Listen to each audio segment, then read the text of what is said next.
Situation কাকে shooting বিশ্বাস এ থাকে করবেন? না। যেহেতু এটা প্রকৃতিকে ক্লেম করেছে, তো এটা তো তার না হাজবেন্ডের প্রকৃতিকে? শুটিং, তার যদি হাজবেন্ড তো সম্পর্ক ডিরেক্টর দেখেন ছিলেন, তাহলে তখন আপনারাই তারা কিছু সমস্যা বলেনি কেন, ও বিচার এখন তারা বিশ্লেষণ কেন করতে বলছে? পারবেন। ম্যাম, আপনি যে কথাগুলো বলেছেন তার উত্তর। আপনি যে বলেছেন যে তখন কেন বলেনি, এখন কেন বলছে। তখন বলেনি আপনাকে কে বলেছে? হ্যাঁ, আগে আপনি আমার প্রশ্নের উত্তর দেন। ওই দিন শুটিং এ একমাত্র আপনি আর আমি মেয়ে ছিলাম, আর কোনো মেয়ে আর্টিস্ট ছিল না ওখানে। হ্যাঁ, তো আমারও তো রুম ছিল রেস্ট নেওয়ার জন্য, ড্রেস চেঞ্জ করার জন্য।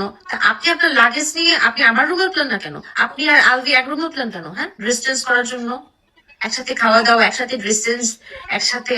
হুম হুম কি এটার উত্তর আগে দেন। তারপরে হচ্ছে আমি আমার হাজবেন্ডকে জিজ্ঞেস করেছিলাম যে এগুলো কি চলছে।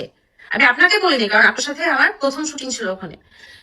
তো বললো, আমার হাজবেন্ড শুধু একটা কথাই বললো যে শুটিংটা শেষ করতে দাও, এখানে কোনো সিক্রেট করা যাবে না, কারণ সিক্রেট করলে শুটিংটা শেষ হবে না, অনেকগুলো টাকা লগ্নি করা আছে, আর এটা মান সম্মানের বিষয়। ঠিক আছে, আর আপনাদের না বললেও কথাগুলো যেখানে বলার সেখানে আমি ঠিকই বলেছি।